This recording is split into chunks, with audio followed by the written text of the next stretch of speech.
টিয়কৰ স্বাধীনতা সংগ্ৰামী চন্দ্ৰধৰ চেতিয়াৰ কথাৰে।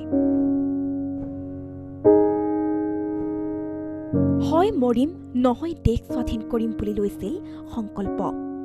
লংকালৈ গ'লে সকলো ৰাৱণ হয়। চৰকাৰে কেৱল ভাতকেইটা খুৱাই দিবলৈহে বাকী আছে। সকলোকে নিষ্কৰ্মা কৰিলে। 1928 চনত জন্মগ্ৰহণ কৰা টিয়কৰ হাঁহচৰা চেতিয়া গাঁৱৰ প্ৰবীণ মুক্তিযোদ্ধা চন্দ্ৰধৰ চেতিয়াই দেশৰ ৭৮ সংখ্যক স্বাধীনতা দিৱসৰ দিনা অধিক উৎফুল্লিত হৈ পৰা পৰিলক্ষিত হৈছে। এয়া হৈছে তেখেতৰ বাসগৃহৰ পৰিৱেশ।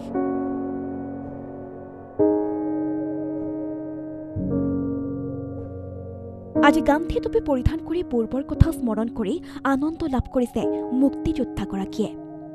বিদ্যালয়ত পঢ়ি থকা সময়তে বগা বঙালৰ পৰাধীনতাক অস্বীকাৰ কৰি জঁপিয়াই পৰিছিল স্বাধীনতা আন্দোলনত। হয় মৰিম, নহয় দেশ স্বাধীন কৰিম বুলি সংকল্প লৈ ৰাইজক লগত লৈ ওলাই গৈছিল সংগ্ৰামী নেতাসকলৰ সৈতে। অৱশেষত দেশ স্বাধীন হ'ল। স্বাধীনতাৰ সোৱাদ ল'বলৈ উৎকণ্ঠাৰে আগবাঢ়িল এইসকল সংগ্ৰামী। পিছে স্বাধীনতা সংগ্ৰামী বুলি কেৱল এটা পেঞ্চনৰ বাদে একো সা সুবিধা নোপোৱাত আজি ক্ষোভ উজাৰি ক'লে বহু কথা। লংকালৈ গ'লে সকলো ৰাৱণ হয়। তেওঁৰ ত্যাগৰ বিনিময়ত তেওঁ কিন্তু এই পৰ্যন্ত একোকে নাপালে। তেওঁৰ আছে 4টাকৈ উচ্চ শিক্ষিত সন্তান। ৰাজনৈতিক মেৰপাকৰ বাবে এজনেও নাপালে সংস্থাপন।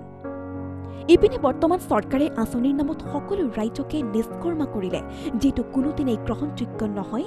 আৰু স্বাধীন দেশৰ নাগৰিক হোৱাৰ পাছতো এতিয়া পুনৰ পৰাধীন হোৱাৰ এক পৰিৱেশ আহি পৰিছে, যাক লৈ চিন্তিত হৈ পৰিছে প্ৰবীণ নেতাগৰাকী।